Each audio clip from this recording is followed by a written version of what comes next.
بسم اللہ الرحمن الرحیم۔ میں ہوں محمد ضیاء الحق نقشبندی، رمضان الکبیر ٹرانسمیشن کے ساتھ حاضر خدمت ہوں۔ خواتین و حضرات، آپ اور میں خوش نصیب ہیں کہ سحری کے وقت میں جاگ رہے ہیں، اور آپ دیکھیے نا ماشاءاللہ کتنا اللہ کا کرم ہے کہ موسم لاہور کا تو بڑا ٹھنڈا ہے، اور ظاہر ہے اس کے جب لاہور میں موسم اچھا ہوتا ہے تو پورے ملک میں اس کے اثرات ہوتے ہیں۔ جب سیاسی ہو یا ویسے موسم لاہور کا گرم ہو تو اس کے جو اثرات ہیں پورے لاہور میں ہوتے ہیں۔ لاہور کا ایک اپنا مقام اور ہے، اس کا مرتبہ ہے۔ آج ماشاءاللہ 14واں روزہ ہے، 1446 ہجری، اور اب دیکھیے کہ 15 روزہ بھی آنے والا ہے۔ کل جب دوبارہ آپ سے ملیں گے تو ہم 15ویں سحری میں داخل ہو چکے ہوں گے۔ اللہ کے بڑے کرم اور مہربانی ہے کہ ماشاءاللہ ہم بڑی ہی خیریت سے روزے رکھ رہے ہیں۔ بہت اللہ کا انعام اور فضل ہے۔ اور میں آپ کو یہ بھی بتاتا چلوں کہ آپ کے علم میں کہ ہماری یہ ٹرانسمیشن ہے نیوز ون ٹی وی پہ، وسیب پہ اور ٹی وی ون پہ، 3 چینل پہ آپ کو یہ ٹرانسمیشن دیکھنے کو مل رہی ہے۔ آج ہماری بڑی خوش بختی ہے، ڈاکٹر محمد سلیم مظہر صاحب ہمارے ساتھ موجود ہیں۔ آپ ڈائریکٹر ہیں فروغ قومی زبان، یعنی کہ اردو کے فروغ کے لیے ادارہ کام کرتا ہے۔ اسلام آباد میں ڈاکٹر صاحب بیٹھتے ہیں۔ اس کے علاوہ ماشاءاللہ بہت پیاری شخصیت کے مالک ہیں، بڑا ان سے ایک نیازمندی والا تعلق ہے، بڑے اچھے ادیب ہیں، بہت بڑے لیول پہ انہوں نے کام کیے ہیں۔ پرو وائس چانسلر رہے پی یو کے اندر، سرگودا یونیورسٹی کے ماشاءاللہ وائس چانسلر رہے۔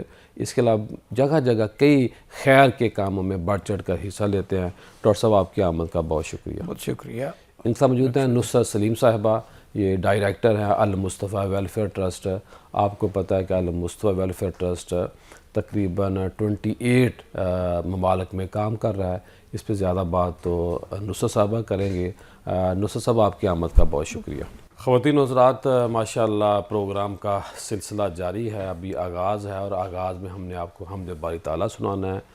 حمد باری تعالیٰ کے لیے میں اویس رضا صاحب سے گزارش کروں گا کہ وہ حمد باری تعالیٰ سنائیں، اور گفتگو جو ہے وہ انشاءاللہ ان کا کلام پڑھا جائے گا۔ کلام کے بعد ہم دوبارہ اپنے مہمانوں کی طرف آتے ہیں۔ کیا حال ہے؟ سے ٹھیک آپ؟ الحمدللہ بالکل۔ ڈاکٹر صاحب آپ سے ہم یہ پوچھ سکتے ہیں کہ پہلا روزہ آپ نے کب رکھا، افطاری کیسے کی، روزہ کشائی اس وقت کیا ہوتی نقشبندی تھی؟ صاحب بہت بچپن کی، میرا چونکہ رورل بیک گراؤنڈ سے ہے تو بہت ہی بچپن میں والدین اور ہم اساتذہ جو اسکولوں میں پڑھاتے تھے وہ انسپائر کرتے تھے اپنی گفتگوؤں سے۔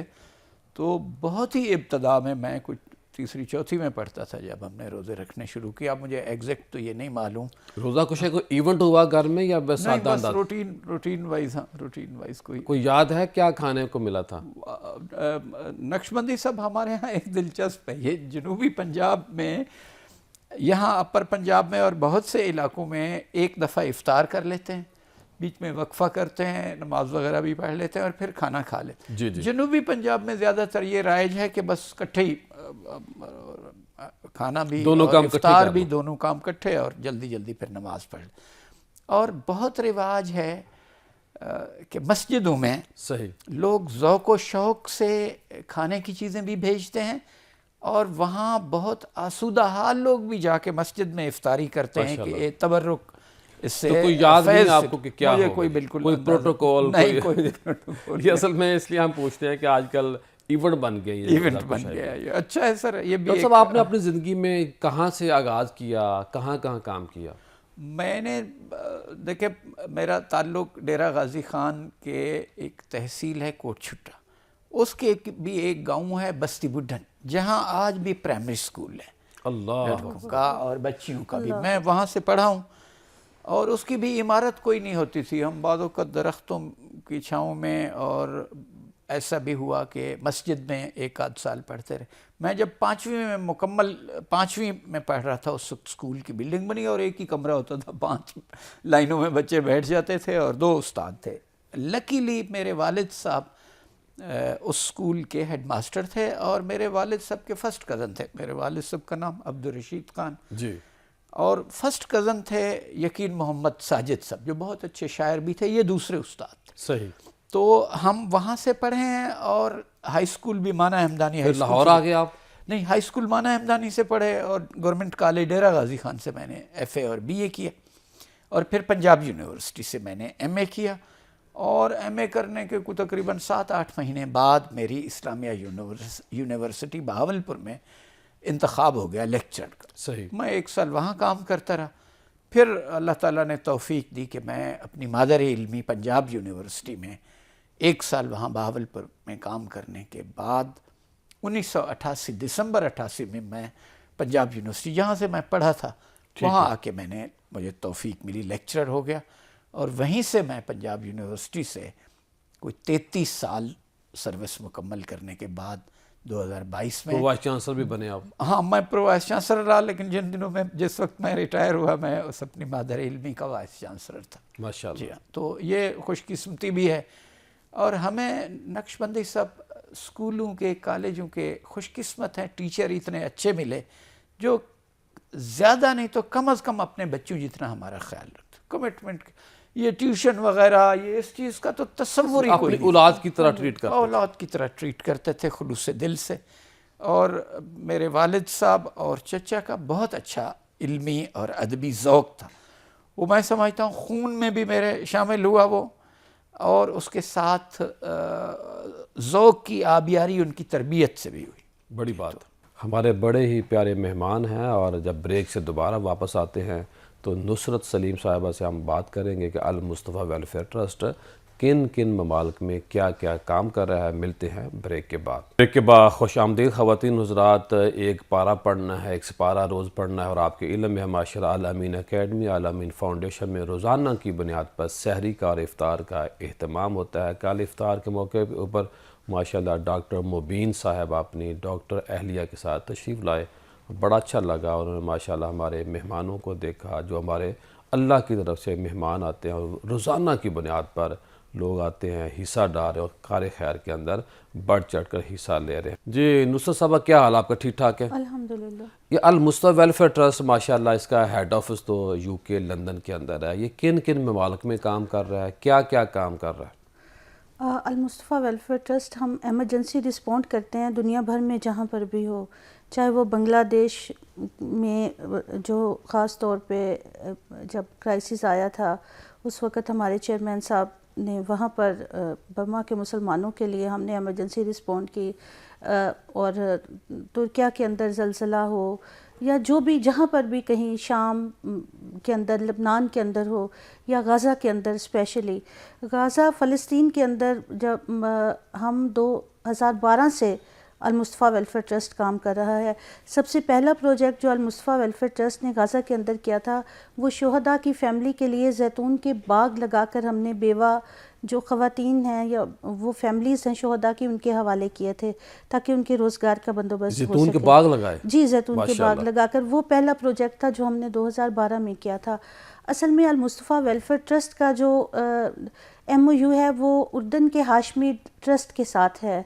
اس ٹرسٹ کے جو اردن کی شاہی فیملی ہے وہ بیسکلی مسجد اقصیٰ کی کسٹوڈین ہے, اور مسجد اقصیٰ اردن کی شاہی فیملی کے زیر انتظام چلتا ہے. صحیح. تو ان کے ساتھ ہمارا MOU ہے جس کے تحت مسجد اقصیٰ کو جب بھی نقصان پہنچایا یہودیوں نے تو اس کی رینوویشن ہمیشہ المصطفیٰ ویلفیئر ٹرسٹ نے کی. لائٹنگ کا اہتمام بھی کیا؟ ہاں جی, لائٹنگ کا اہتمام کیا, اور واقفی المصطفیٰ کے نام سے ہم نے قرآن پاک کی جو 7 قرات ہیں وہاں پہ ان کے سیکھنے اور سکھلانے کا بندوبست کیا, اور ہم نے وہاں سیکھنے اور سکھانے والوں کو اسٹائپنڈ دے کر وہاں کی جو بیسک لوکیلٹی ہے وہاں کے سسٹمز کو اگر ہم سمجھنے کی کوشش کریں تو وہ یہ ہے کہ وہاں پر مسلمانوں کے لیے آفر ہے, بلکہ مجبور کیا جاتا ہے, ان کو پش کیا جاتا ہے کہ وہ وہاں کی اپنی زمین جو ہے وہ ان کے حوالے کر دیں, ان کو بیچ جائیں, اس کے بدلے میں وہ کسی ملک کی نیشنلٹی لے لیں, کچھ بھی لے لیں, پیسے لے لیں, وہاں سے نکل جائیں.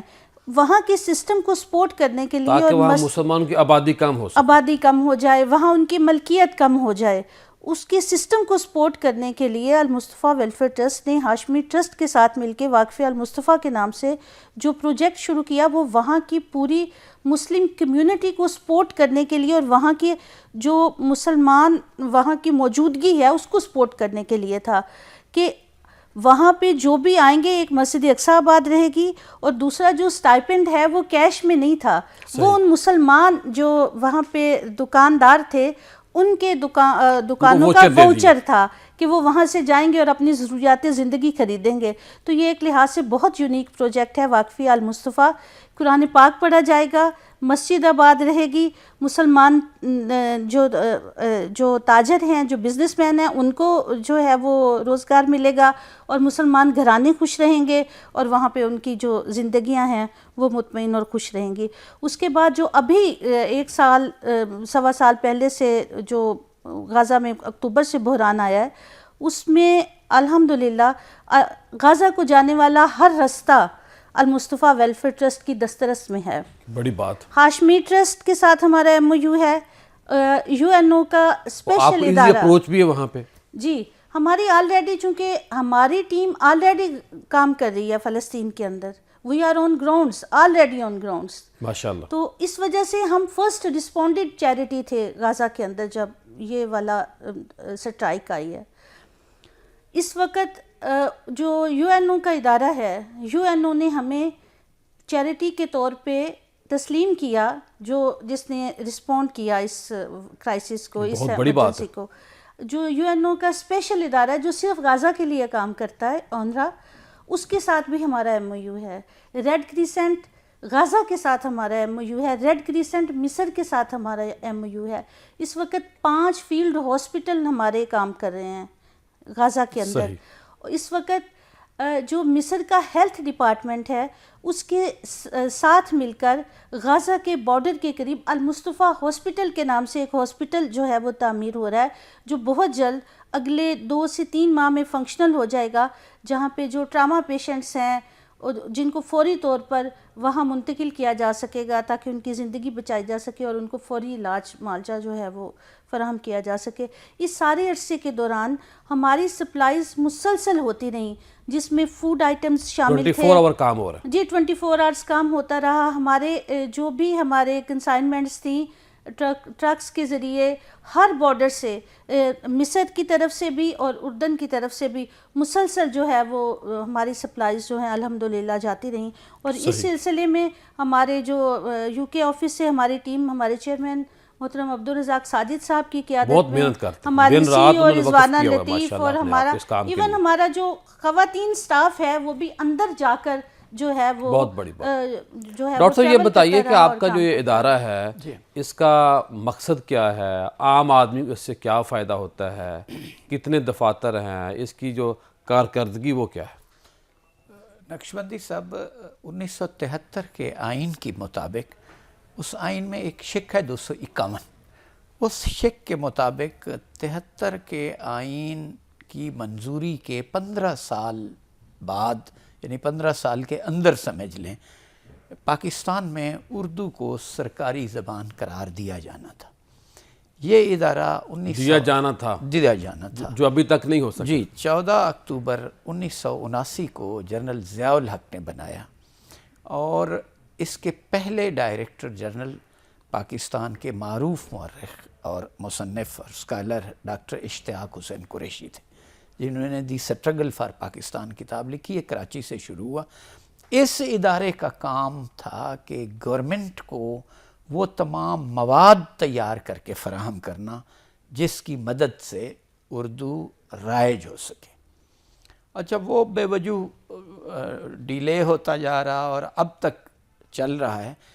ہمارا ادارہ گورنمنٹ کے مختلف زبانوں, خاص طور پر جو انگریزی زبان کے ڈاکومنٹس اور دستاویزات ہیں, ان کو یا ترجمہ کرتا ہے یا ترجمہ شدہ ہو تو اس کو اس کی تائید کرتا ہے, اس کے معیار کو وہ طے کرتا ہے.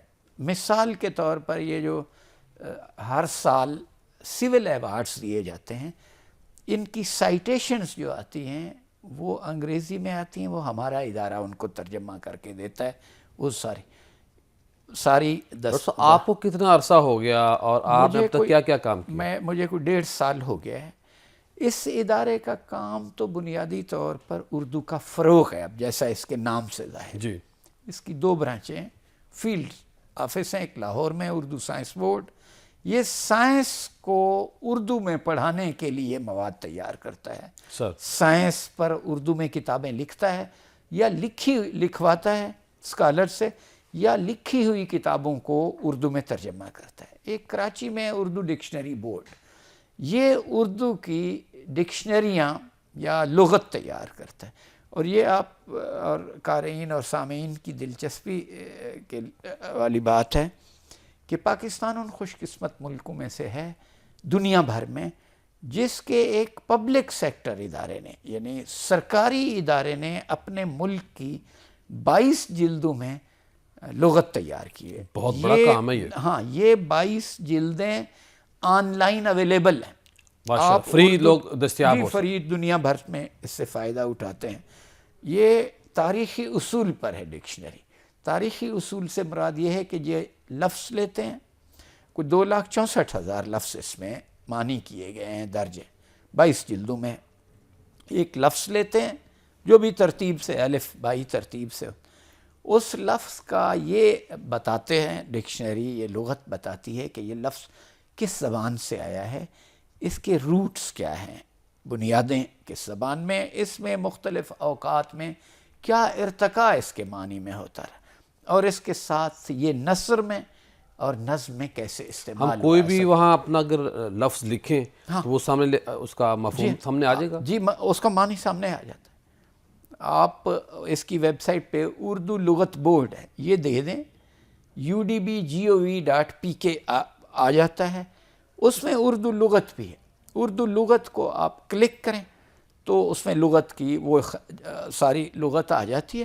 اس میں ایک خانہ آ جائے گا جس میں آپ نے لفظ درج کرنا. اردو میں لکھا ہوتا ہے کہ یہاں لفظ درج کریں, وہ لفظ درج کریں اور کلک کریں, اس کو سرچ کریں تو وہ اس کے بعد اس کے معنی تفصیل سے بیان کرتا ہے. صحیح. اس کا یہ اس کی پہلی جلد 1977 میں چھپی, 77 میں. یہ 58 میں قائم ہوا, اب مرج ہو کے ادارہ فروغ قومی زبان کا حصہ, ورنہ یہ مستقل ایک ادارہ تھا. اس 58 میں قائم ہوا تھا کراچی میں, مولوی عبدالحق نے قائم کرایا اسے. وہ کام کرتے رہے بڑے نمایاں لوگ, شان الحق حقی, نسیم امروہوی, جون ایلیا, ایون جوش ملی آبادی نے یہ کارڈ تیار کیے ہوئے, لکھے ہوئے, اس میں کام کیے. اس کی پہلی جلد 77 میں چھپی تھی, وہ جو نسخ فونٹ میں, اور فرما ایک تیار ہوتا تھا, لفظ جوڑتے تھے اس میں. اب میں نے اس کی پہلی والیوم دوبارہ خط نسخ میں نستعلیق میں تیار کرا کے بہت عمدہ سائز میں ابھی چھاپی ہے.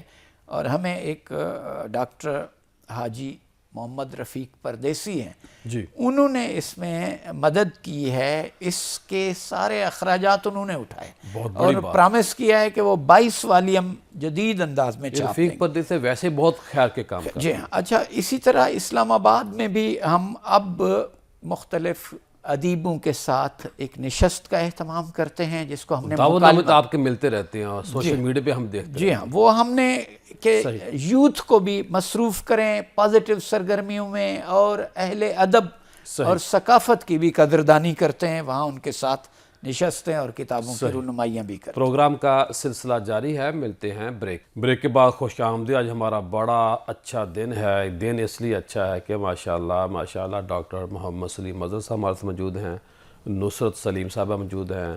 میں ان سے پوچھوں گا کہ المصطفیٰ ویلفیئر ٹرسٹ جو ہے پاکستان کے اندر کن کن شہروں میں کام کر رہا ہے, کیا کیا اس کے پروجیکٹ ہیں, اور ہم یعنی کہ آپ جو لوگ دیکھ رہے ہیں, ہمارا ٹی وی جو ہے, ان کے لیے کیا کر سکتا ہے. الحمدللہ پورے پاکستان میں المصطفیٰ ویلفیئر ٹرسٹ کام کر رہا ہے. ہمارے ہاسپٹلز ہیں, ہمارے آئی کیمپ پورے پاکستان میں ہوتے ہیں. کتنے لاکھ آپریشن ہو چکے آنکھوں کے اب تک ہم کیٹریکٹ جو ہے سفید موتیہ جسے عام فہم زبان میں یعنی ہمارے سامعین اچھے سے ہمارے ناظرین و سامعین سمجھ سکیں گے, سفید موتیہ کے اب تک ہم 2.5 لاکھ سے زیادہ آپریشن کر چکے ہیں. بڑی بات. ہاں جی, اور ہمارے آئی کیمپس ہوتے ہیں پورے پاکستان میں.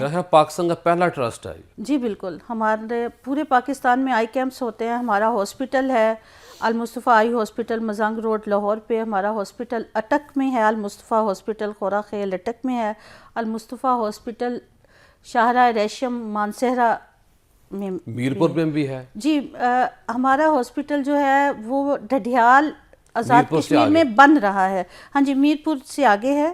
ڈڈیال ہے وہاں پہ بن رہا ہے ابھی، یعنی شروع اس کی تعمیر شروع ہوئی ہے. لنگر کا الگ اہتمام ہے؟ جی ہمارا جو یہاں پر ہاسپٹل کے ساتھ ہی ہمارا دسترخوان ہے جہاں تقریباً 1000 افراد سحری اور افطاری کرتے ہیں روزانہ. ماشاءاللہ. اور ہمارا پروجیکٹ اس لحاظ سے بہت یونیک بھی ہے کہ شاید آپ کو واحد ایسی جگہ ملے گی جہاں خواتین کے لیے بالکل علیحدہ دسترخوان قائم ہے. بہت بڑی بات. ایک بہت علیحدہ ہال ہے آپ جہاں پر خواتین. جو سحری کا آپ نے انتظام کیا یہ بہت اچھا کیا کیونکہ سحری اور افطاری افطاری جگہ کا جگہ ہوتی بندوبست ہے، سحری کوئی نہیں کراتا. ہاں جی ہمارے یہاں پہ سحری کا بہت اچھا انتظام ہے کہ آپ جو چاہیں اپنی مرضی کے مطابق وہاں پر آئیں اور وہاں سے آپ یعنی اگر آپ پراٹھا کھانا چاہتے ہیں، آپ خشک روٹی کھانا چاہتے ہیں، انڈا، چائے، لسی، جو چیز پسند کا کھانا مل جاتا ہے. ہاں جی یعنی جو آپ اپنا انتخاب کرتے ہیں نا کہ آپ یہ والا لینا چاہتے ہیں وہ آپ لے سکتے ہیں. صحیح. اب یہ بتائیے کہ آپ کو اگر کوئی بندہ ہیلپ کرنا چاہے آپ کے ادارے کی تو کن کن بینکس میں آپ کے اکاؤنٹس ہیں، کیسے آپ کے پاس آ سکتا مکرمہ ہے؟ میں ہمارا بینک مکرمہ میں اکاؤنٹ ہے. آپ ہمیں وزٹ کر سکتے ہیں. ہمارے ہیڈ آفس ہے مزنگ روڈ پر المصطفیٰ اگر کوئی بندہ وزٹ نہیں کر سکتا کسی وجہ سے تو آپ کا جو ہماری ویب سائٹ وزٹ کر سکتے ہیں المصطفیٰ پی کے وزٹ کر سکتے ہیں. اس پر آن لائن بھی آپ ہمیں ڈونیٹ کر سکتے ہیں. ہمارا کیش کے لیے گھر سے بندہ بھی جا سکتا ہے؟ جی بالکل. آپ ہمارے نمبرز ہیں اس کے اوپر، وہاں پر آپ ہمیں گھر سے بھی کال کر سکتے ہیں. ہمارا جو المصطفیٰ پی کے info@المصطفیٰ.pk پہ ہمیں ای میل کر سکتے ہیں. کہ جو وہاں ماشاء لکھا میں نے دیکھا پرچی سے علاج تک فری، یعنی کہ بعض ہاسپٹل میں وہاں پرچی کا رکھے ہوتے ہیں 100 روپیہ 50 روپے، یہ بھی آپ نہیں لیتے؟ جی میں یہاں پر ایک ٹرانسمیشن ہے، اس میں میرا دعویٰ ہے کہ ہمارا لاہور کا واحد ٹرسٹ ہاسپٹل ہے کہ جہاں پہ پرچی سے لے کر آپریشن تک، بلکہ آپریشن کے بعد بھی 6 ہفتے کی جو میڈیسن ہے وہ بھی ہم فری دیتے ہیں. اور ہمارا جو ہے کوئی ہڈن چارجز بھی نہیں ہیں.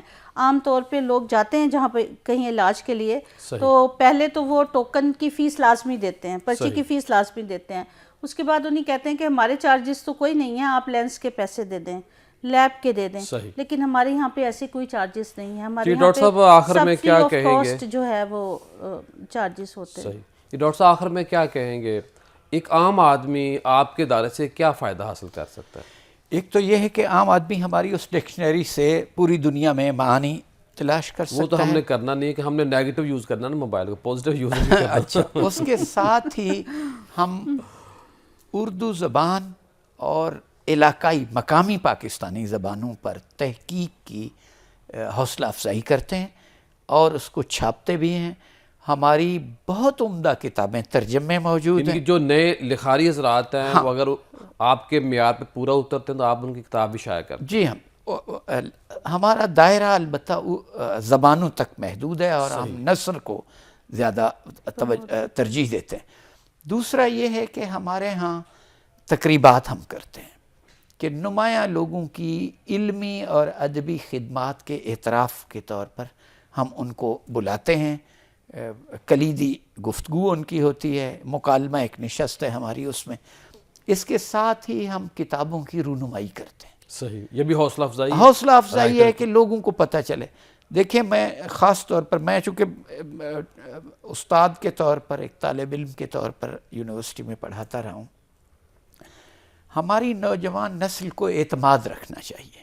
آپ ہم سارے جو 3 لوگ بیٹھے ہیں غور کر لیں، آج ہماری زندگی کا جو معیار ہے جتنا اچھا ہے اتنا ہمارے باپ دادا کا نہیں تھا. پاکستان ہر گزرتے لمحے آگے بیٹھ رہا ہے اور ترقی کر رہا ہے. اس میں مایوسی والی کوئی بات نہیں.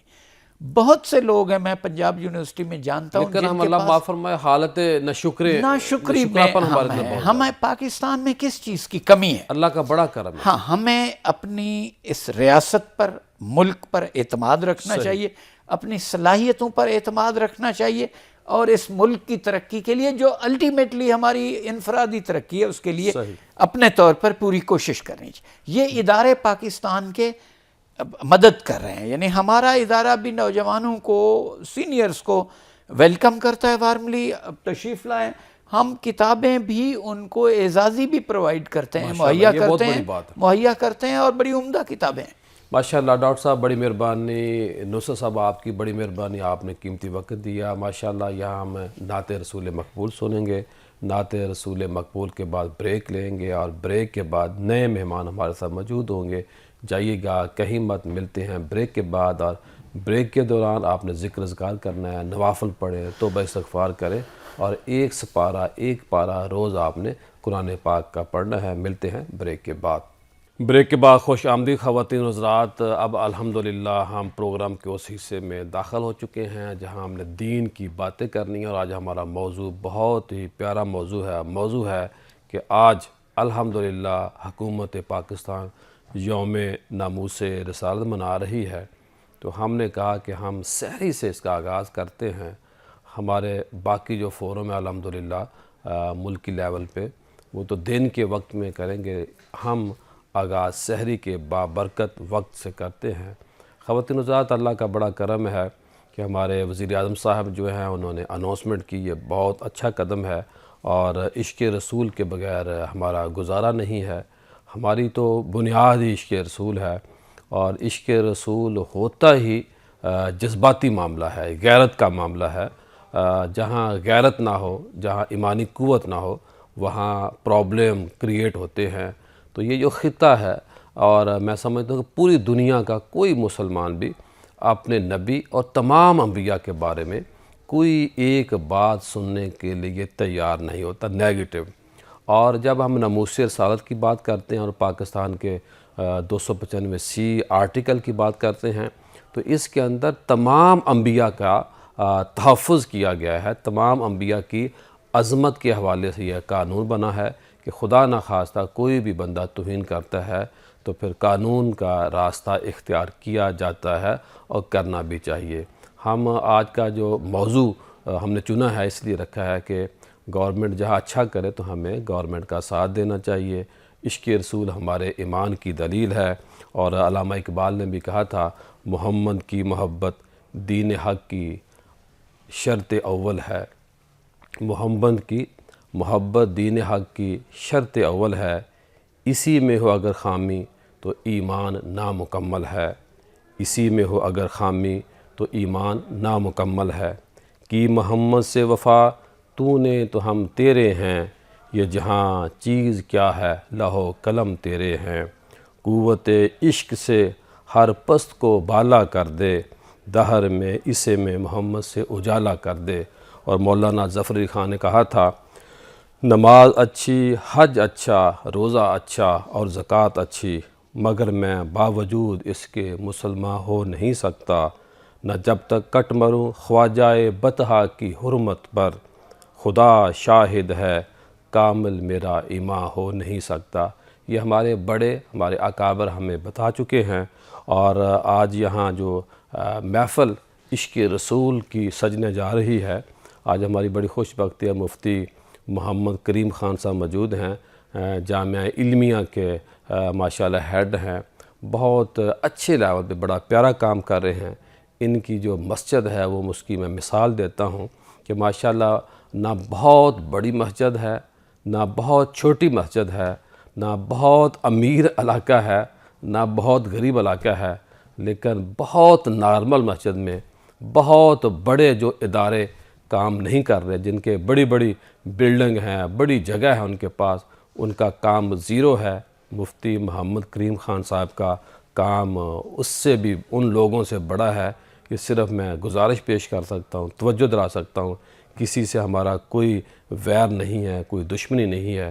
اور بات ناموس رسالت کی ہے، جہاں دین کا کام ہوتا ہے وہاں سچ بولنا پڑتا ہے، بولنا بھی چاہیے۔ مفتی صاحب آپ کی آمد کا بہت شکریہ، بہت مہربانی۔ آپ تو ماشاءاللہ ڈبل برکتیں لے کے آئے ہیں۔ پہلے آپ تاشقند گئے ماشاءاللہ، اولیاء کرام کے محدثین کے مزارات پہ آپ نے حاضری دی، اور ماشاءاللہ پھر مدینہ شریف، مکہ شریف آپ سے ہو کے آئے ہیں، بہت مبارک آپ کو، خیر مبارک۔ ماشاءاللہ۔ ان کے ساتھ موجود ہیں مفتی محمد شاہ مدنی صاحب۔ آپ کے علم میں ہے کہ ماشاءاللہ مستقل بنیادوں پہ ہمارے پروگرام میں تشریف لاتے رہتے ہیں، ہم ان کو زحمت دیتے رہتے ہیں۔ آپ کنز الایمان بیکر سکول کے چیئرمین ہیں، اور آسرا فاؤنڈیشن کے حوالے سے بہت بڑا کام کر رہے ہیں۔ رمضان میں غریبوں کی ہیلپ کرنا بہت بڑا اجر ملتا ہے کیونکہ نیکیاں بڑھ جاتی ہیں. تو مفتی صاحب دن رات جہاں ایجوکیشن کا کام کر رہے ہیں وہی رمضان کے اندر خدمت خلق کا کام کر رہے ہیں. مفتی صاحب آپ کی آمد کا بہت شکریہ. بہت شکریہ. یہ مفتی کریم صاحب کیا حال آپ کا ٹھیک ہے؟ جی دعائیں. مفتی صاحب ماشاءاللہ گورنمنٹ نے جو اناؤنسمنٹ کی ہے آج 15 مارچ کو ماشاءاللہ ختم نبوت بھی اس کے اندر آتا ہے, عشق رسول بھی آتا ہے, یوم ناموس رسالت منایا جا رہا ہے. سب سے پہلے ہمیں یہ بتائیے کہ ناموس رسالت کا مفہوم کیا ہے؟ بسم اللہ الرحمن الرحیم. یا ایہا الذین آمنوا لا ترفعوا اصواتکم فوق صوت النبی ولا تجہروا لہ بالقول کجہر بعضکم لبعض ان تحبط اعمالکم وانتم لا تشعرون. سب سے پہلے تو میں حکومت پاکستان کو اور پھر آپ کو اور آپ کے ناظرین کو بھی اس پر ہدیہ تبریک پیش کرتا ہوں کہ یہ کام جو ہمیں سالوں پہلے کر لینا چاہیے تھا اس طرف ہم آ گئے ہیں. دیر آیا درست آیا. دیر آیا درست آئے, کچھ زیادہ ہی دیر ہو گئی. لیکن ظاہر ہے خود جو ہے پاکستان کی بنیاد وہ عشق رسول صلی اللہ علیہ وآلہ وسلم ہے. 1937 میں مسلم لیگ جو ہے پورے ہندوستان میں 1 سیٹ جیت سکی تھی. پھر اس کے بعد جب پاکستان کا مطلب کیا لا الہ الا اللہ محمد رسول اللہ ایڈ ہوا اس کے اندر, ایڈ ہوا, پیر جماعت علی شاہ صاحب اس میں ایڈ ہوئے, مولانا عبدالستار خان نیازی ایڈ ہوئے, پیر رحمان کی, پیر رحمان کی ایڈ ہوئے, پیر زکوڑوی, زکوڑی ہوئے, مولانا عبدالحامد خان بدایونی ایڈ ہوئے. تو پھر وہی مسلم لیگ 1946 میں پورے ہندوستان کی ساری سیٹیں جیت جاتی ہیں. بڑی بات. تو گویا یہ بنیاد ہی اس کے رسالت پر ہے اور اسی بنیاد پر کلمہ طیبہ کی بنیاد پر یہ پاکستان بنا. تو گویا ہم اصل مقصد کی طرف چل پڑے ہیں, لوٹ آئے ہیں. اور چونکہ اس کائنات کا مقصود ہی آقا کریم صلی اللہ علیہ وآلہ وسلم کا عشق ہے اور اس کا تحفظ ہے.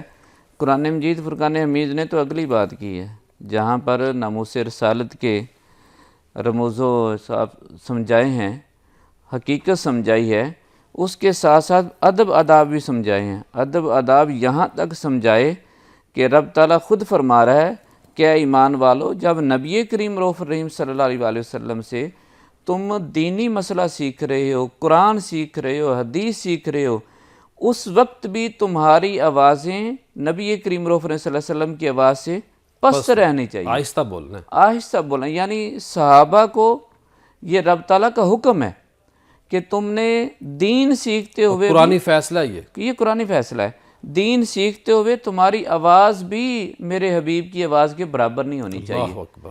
اور اگر ہو گئی تو پھر فرمایا کہ تمہارے اعمال کو ان تحبط اعمالکم وانتم لا تشعرون, تمہارے اعمال کو ضائع کر دوں گا اور تمہیں شعور نہیں دوں گا. شعور کیوں نہیں ملے گا؟ جب شعور ملے گا تو تم توبہ کر سکتے ہو. تو گویا جو نبی کریم رؤوف الرحیم صلی اللہ علیہ وسلم کا گستاخ ہوگا تو اللہ تبارک و تعالیٰ اس کو توبہ کی توفیق سے بھی محروم کر دیتا ہے. سارے کام کاج چھوڑ کے آ جائیں, ہاں سارے ہر عمل. اور بلکہ یہاں تک بھی کہ جب ہمارے حبیب کا ذکر کرو ولا تجہروا لہ بالقول کجہرکم بعضکم لبعض, تو پھر اس طرح نہ کرو جس طرح آپس میں ایک دوسرے کو پکارتے ہو یا نام لیتے ہو. اس لیے جب آقا کریم صلی اللہ علیہ وآلہ وسلم کا نام لیا جائے گا تو پھر اس وقت درود و سلام پڑھا جائے گا, القابات کے ساتھ, پورے عزت و احترام کے ساتھ, پوری توجہ کے ساتھ آقا کریم صلی اللہ علیہ وسلم کی طرف متوجہ ہونا ہوگا. بادب با مراد بن. بلکہ اگلی سورہ احزاب میں تو اس سے اگلی بات کی کہ اللہ تبارک و تعالیٰ نے فائزہ طعمتم فانتشروا ولا مستأنسین لحدیث. یہ ایک واقعہ پیش آیا کہ آقا کریم صلی اللہ علیہ وسلم نے صحابہ کی دعوت کی تو کھانا کھانے کے بعد کچھ لوگ بیٹھ گئے. جی. تو جب بیٹھنا ان کا تھوڑا لمبا ہوا تو آقا کریم صلی اللہ علیہ وسلم نے نہیں کہا, تو یہ آیت مبارکہ نازل ہوئی اور صحابہ کرام کو ایک حکم دیا کہ جب کھانا کھا چکو تو چلے جاؤ. اللہ اکبر. تمہارا بیٹھا رہنا اس سے ہمارے حبیب کو اذیت ہوتی ہے, انہوں نے آرام کرنا ہوتا ہے, اپنے گھر میں سکون کرنا ہوتا ہے. ان ذالکم کان یؤذی النبی. اللہ اکبر. تو گویا یہ لیول ہے آقا کریم صلی اللہ علیہ وآلہ وسلم کی ناموس کا, اور اس کا ہمیں تحفظ بھی اسی لیول پر جا کر کرنا چاہیے. کیا فرمائیں گے مفہوم ناموس رسالت کا قرآن و سنت کی روشنی میں واضح کریں۔ بسم اللہ الرحمن الرحیم۔ انا ارسلناک شاہدا و مبشرا و نذیرا لتؤمنوا باللہ و رسولہ و تعزروہ و توقروہ و تسبحوہ بکرۃ و اصیلا۔ ماشاءاللہ۔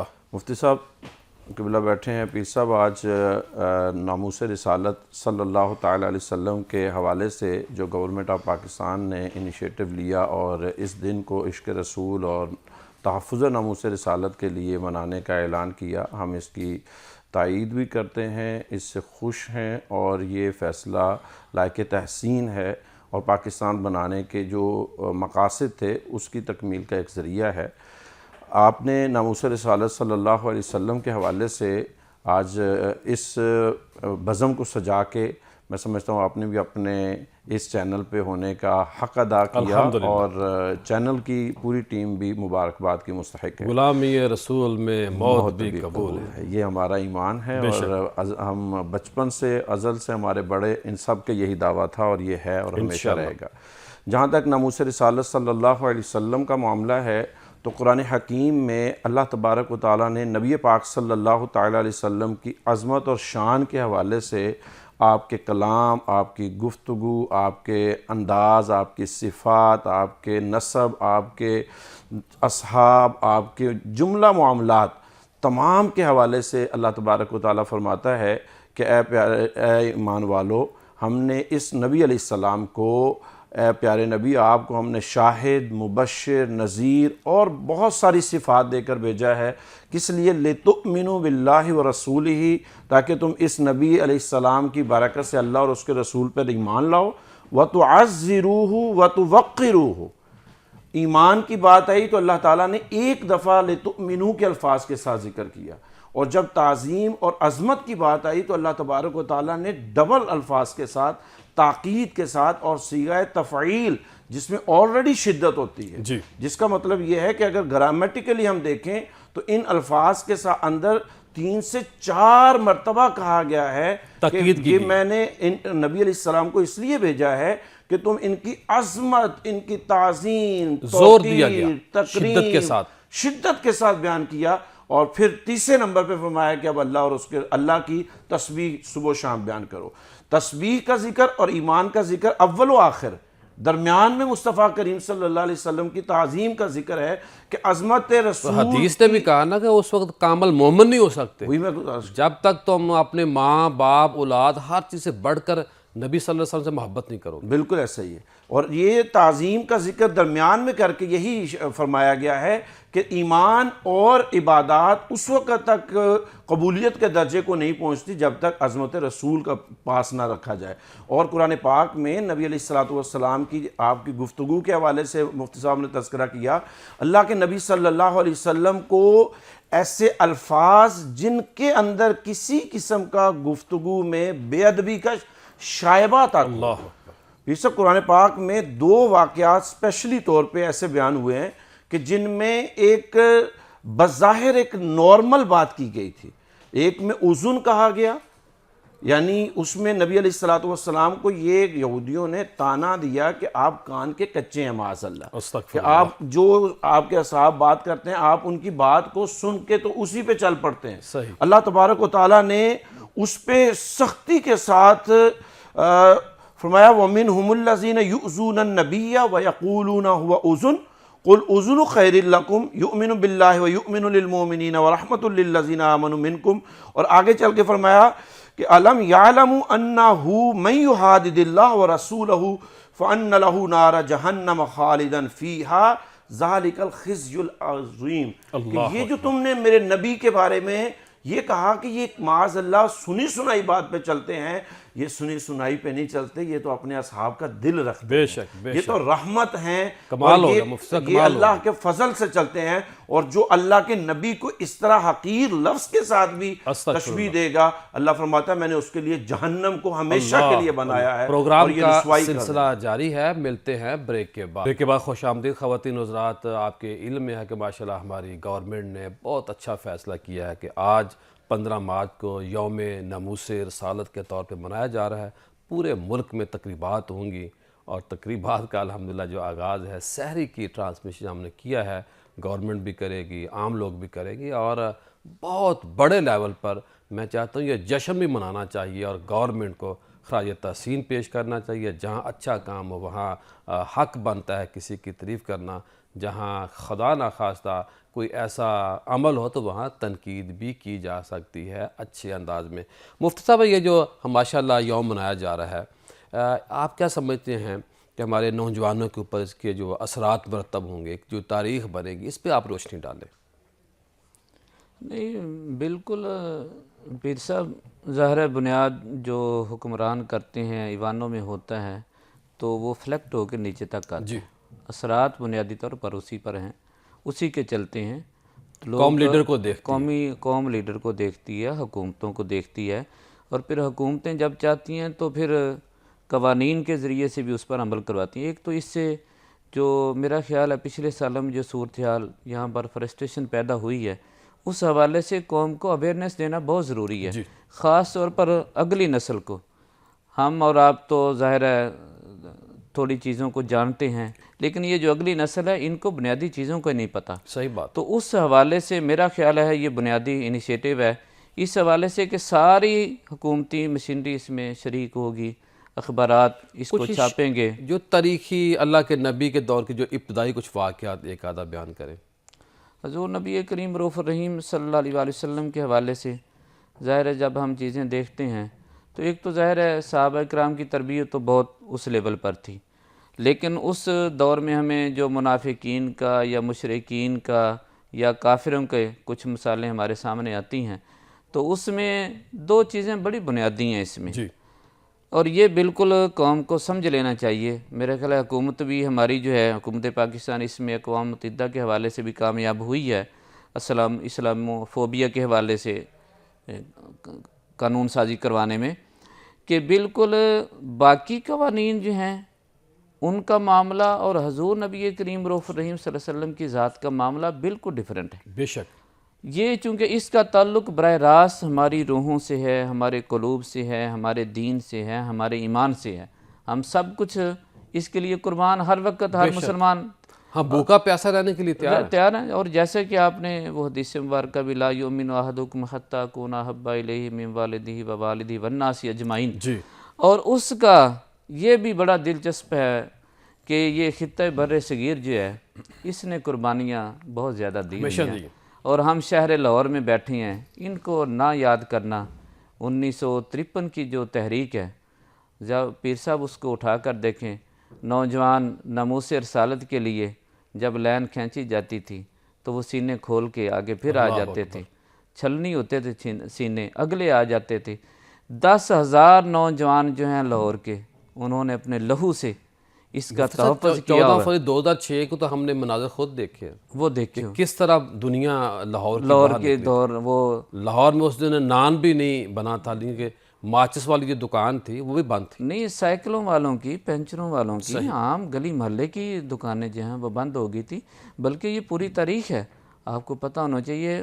1900 میں داتا دربار سے شروع اور آنا تھا پنجاب اسمبلی تک، تو دنیا اس پورے روڈ پر ابھی ہم ادھر ہی تھے تو دنیا پہلے ہی پورا لاہور خود بند کر کے اس کے رسول کے لیے بند کر کے، بلکہ اس سے پیچھے بھی چلے جائیں۔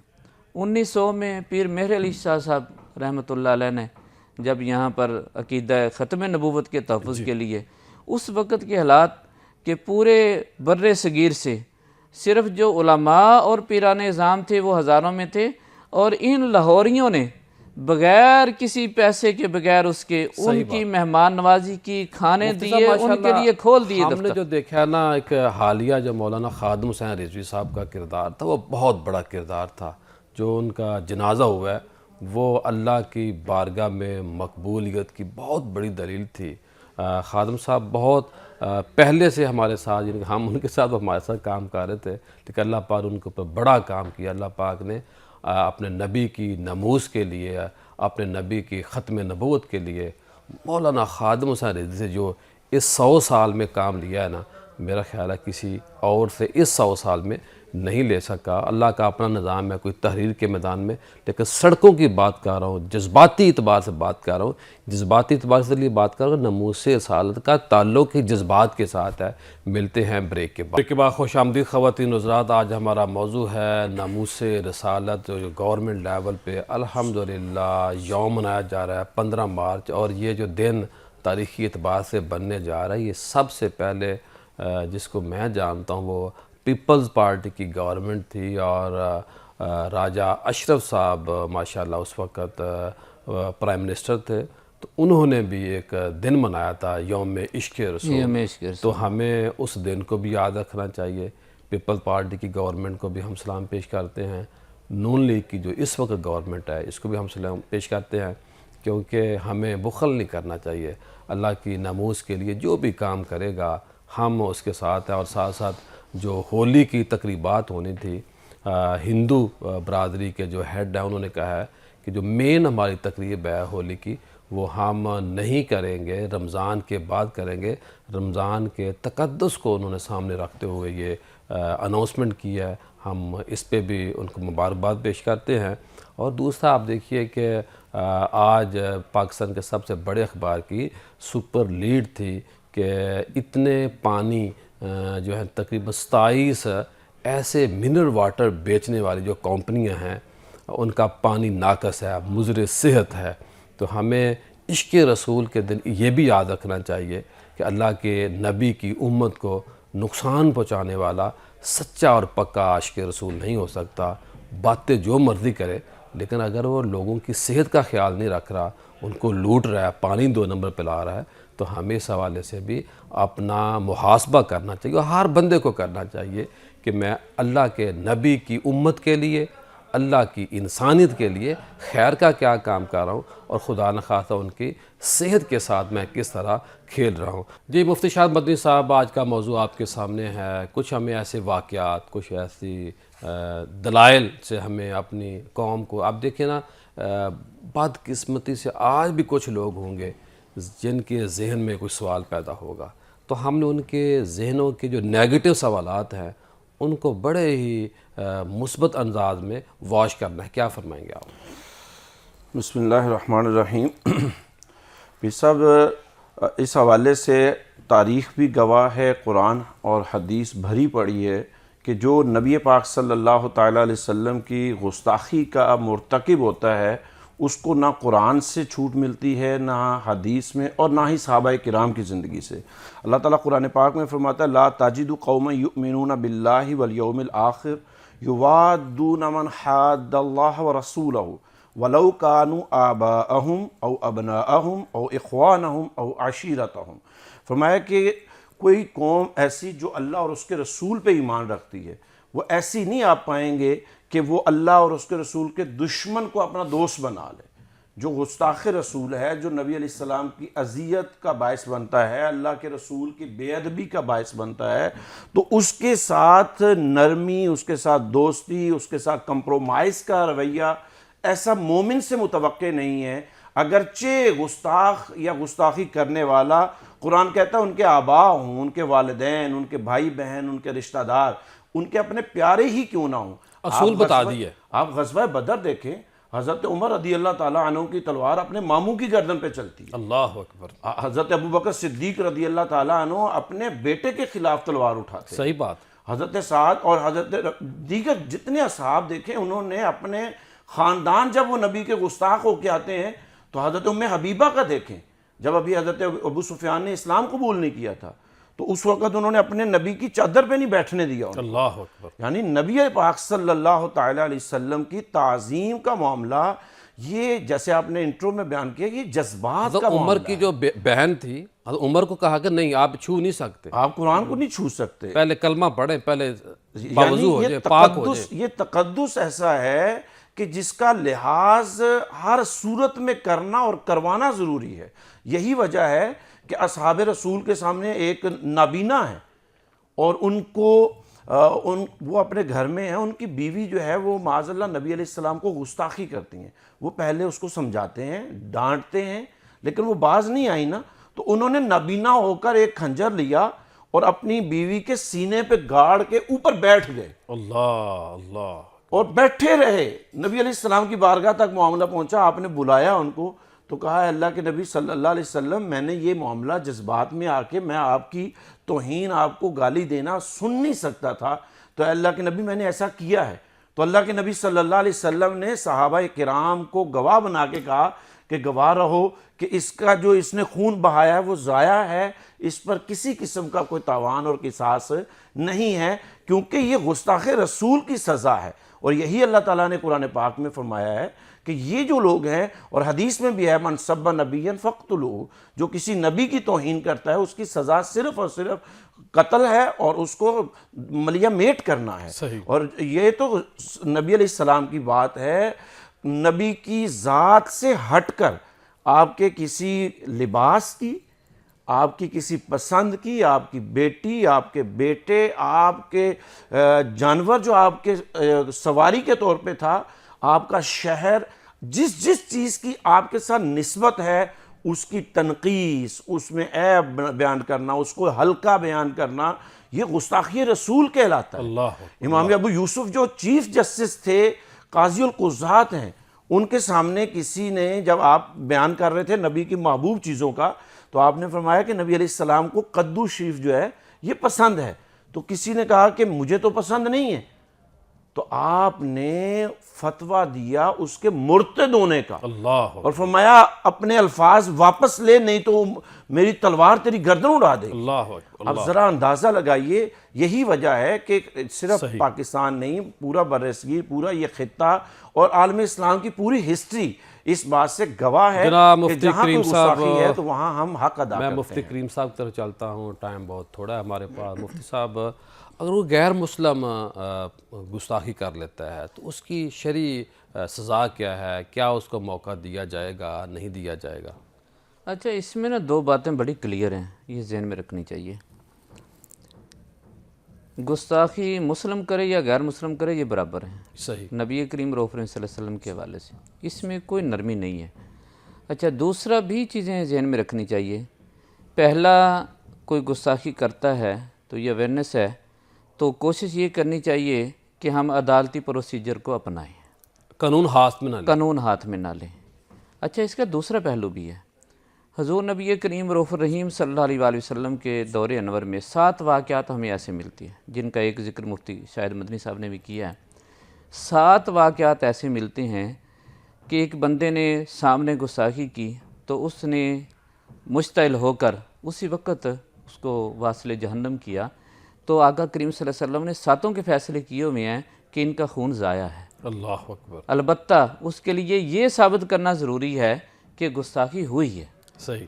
ٹھیک ہے, کسی پر گستاخی کا الزام لگانا یہ بھی اتنا ہی بڑا جرم ہے جتنا گستاخی کرنا ہے. ٹھیک بات. ان دونوں کو درمیان میں لے کر چلنا چاہیے. جھوٹ کی بنیاد پہ نہیں کسی کو سزا دے سکتے. نہیں, یہ تو انتہائی, یہ تو اپنا ایمان خراب کوئی کرنے والی مسئلہ بات ہے. ہوگا تو ہم 15 پہ پہلے کال کریں. پہلے 15 پہ کال کریں, اور کوشش یہی کریں کہ اس کو, اور ہماری عدالتوں کو بھی چاہیے پروٹیسٹ کریں, لیکن حدود کے اندر رہتے ہو, لیکن دروازہ جو ہے قانون کی طرف جائے گا, وہ قانون کی طرف. اور ہمیں بھی یہ عدالتی کارروائیوں میں بھی یہی مد نظر رکھنا چاہیے کہ یہ اس کے رسول کا معاملہ ہے, ان کو بھی اسی طرح پروسیڈ کرنا چاہیے. اور ظاہر ہے یہ پاکستان اس لحاظ سے خوش قسمت ہے کہ اس نے اپنی اسمبلی سے قادیانیوں کو غیر مسلم قرار دیا ہوا ہے. 295C جو ہے وہ پاس کی ہوئی ہے. پھر آگے بھی جو معاملات چلے ہیں. اور اگلی بات آپ نے مولانا خادم رضوی صاحب کی ہے, تو میرا خیال ہے انہوں نے وہ جو پرویز مشرف صاحب کے دور میں روشن خیالی شروع ہوئی تھی نا, جی جی, ان کی ایک شہادت ایک جنازے نے وہ صرف اس کو ختم نہیں کیا, اگلی کئی صدیوں کے لیے بھی رستے جو ہموار کیے ہیں اور نوجوان نسل کو جو اویئرنیس دی ہے. بہت شکریہ مفتی صاحب. خواتین و حضرات, میں اور آپ بڑے خوش نصیب ہیں کہ اللہ پاک نے ہمیں اس موضوع پہ بولنے کا, سننے کا شرف دیا. یہ اللہ پاک کی عطا ہے. اگر کوئی بندہ میرے نبی کی عظمت کی بات کرتا ہے تو اس بندے کے اوپر بنیادی طور پر اللہ کا بہت بڑا فضل اور کرم ہوتا ہے. اور جو کریم آقا کی ناموس کے لیے اتنا سا کوئی کام کرتا ہے نا, کریم آقا کی عظمت کو آگے پھیلاتا ہے, ان کی بات کا تذکرہ کرتا ہے, ان کے میلاد کے جھنڈے لگاتا ہے, ذکر اذکار کرتا ہے, درود شریف پڑھتا ہے, تو پھر یہ اس بندے کی قسمت ہوتی ہے. لیکن ہمیں نماز کو نہیں چھوڑنا، ہم نے روزے کو نہیں چھوڑنا، ہم نے حج کو نہیں چھوڑنا، زکوٰۃ کو نہیں چھوڑنا. ان کے جو اسلام کی بنیادیں ہیں، جس کام سے میرا نبی خوش ہوتا ہے وہ کام کرنا ہے.